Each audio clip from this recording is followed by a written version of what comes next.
Warning, the following video contains spoilers. If you don't want this episode spoiled for you, switch the video off now.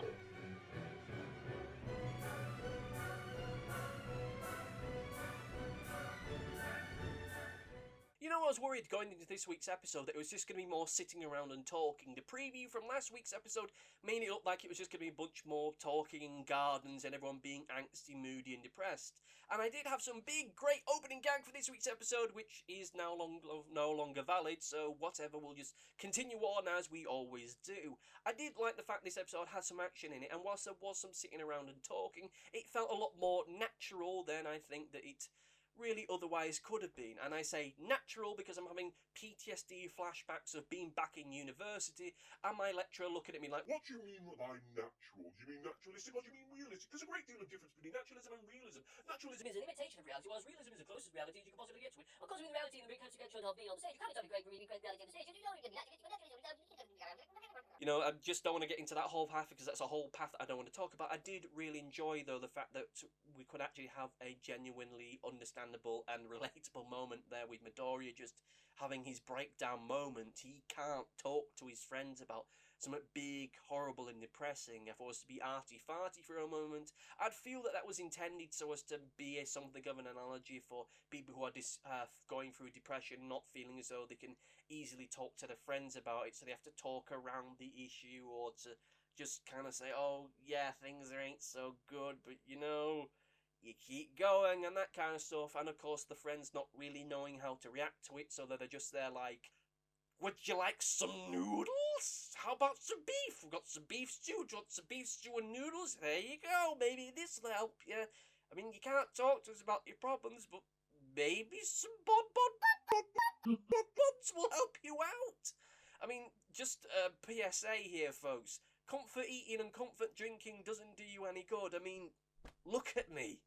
Look at me! All that stuff was really good. It was very emotive. It actually gave him an emotive core to this episode, which I think that he needs. I mean, you can't have episodes of My Hero Academia without feeling somewhat depressed these days after the end of it's been finished. But you know what? We need that stuff to make it feel a lot more grounded and a lot more serious in what's going on. Something I really did enjoy about this week's episode of My Hero Academia was the whole stalking and, not stalking, the whole staking out and searching for Overhaul and his lair. I really loved that stuff and would like to see a lot more of it. It's nice to see heroes from this universe doing hero stuff that's more than just going around bish, bash, bosh and beating up the bad guys. It's showing them using some detective work. Not quite Batman stuff, but still, it's something that I can really appreciate, and I really wish we'd need to see more of it. I'm just thinking to myself, though, you know, I'd be really bad at this kind of stuff, because there's that little bit in the conversation where they talk about you need to make sure you search all the locations thoroughly, and you check in the local area to see if there's been any increases in illegal drug activity. Which for me would just be me clattering around inside wardrobes going, has anybody got any drugs?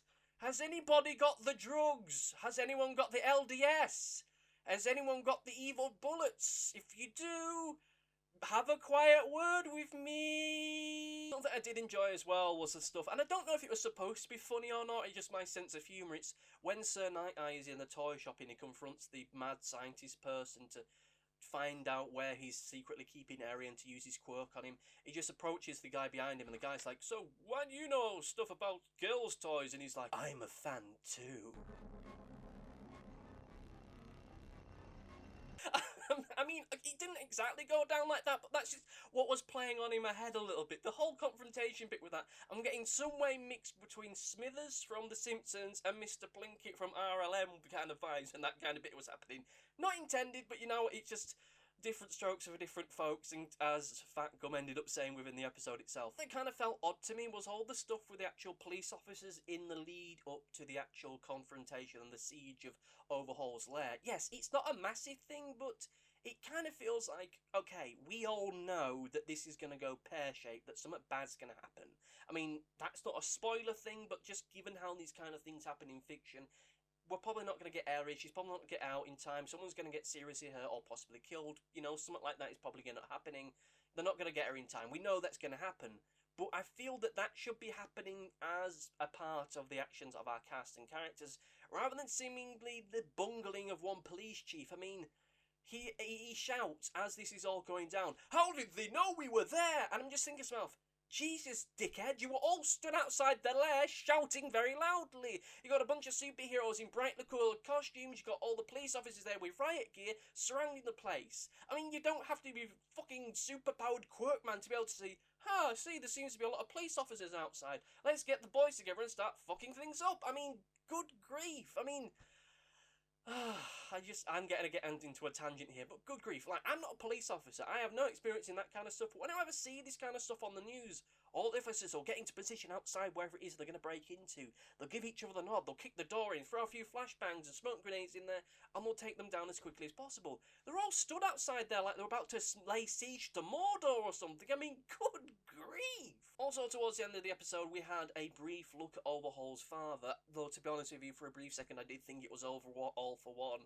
I was just sat there like, oh my god, is that All for One? Has he escaped again? Oh wait, hang on, he's still in porridge, isn't he? Oh, right, well, maybe this will turn out to be something significant. Maybe Overhaul's father will accidentally die amongst all this, and he'll send him Psycho, Fruit Loops, Cocoa for Cuckoo Pups or something.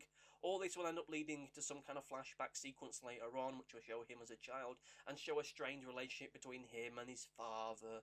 More paternal relationship stuff, like with Shoto and Endeavour. I don't know if this is supposed to be a running motif or anything like that, but it seems to be something that seems to be occurring now and again.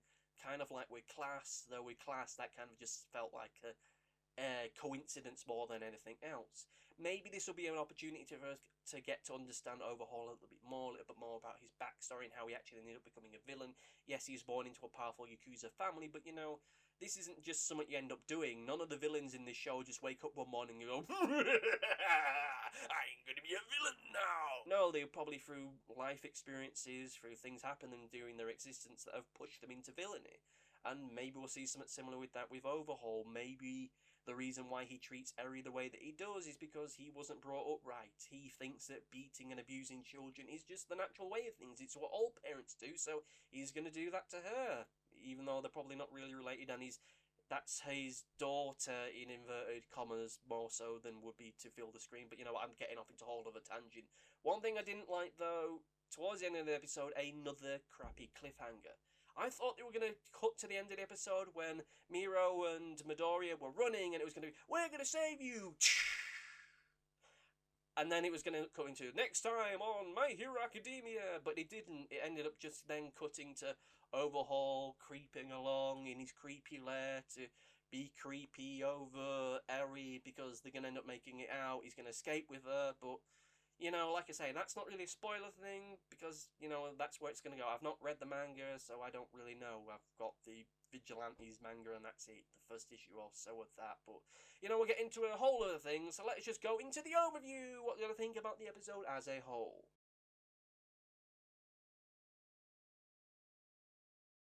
Okay, the overview. What did I think about the episode as a whole? And as a whole, I did enjoy it. I really did. I mean, this is an episode which feels more like the kind of things I would expect from this series. Some superhero stuff, some drama stuff, some creepy stuff, and it's done in a very efficient way. I much prefer this week's episode to last week's episode, and I kind of think that maybe this should have been what the ending point for last week's episode should have been. Though with that said, I mean, that gets into a whole other discussion about adaptation and changing the source material and that kind of stuff, which is something that we just don't want to get onto at this point. But what did you think, dear viewer? What did you think about this week's episode of My Hero Academia? Comment down below and I will get back to you shortly, either directly in the comments themselves or towards the end of next week's video. And be sure to like, share, subscribe, tell all your friends about us, watch this 120 squillion times.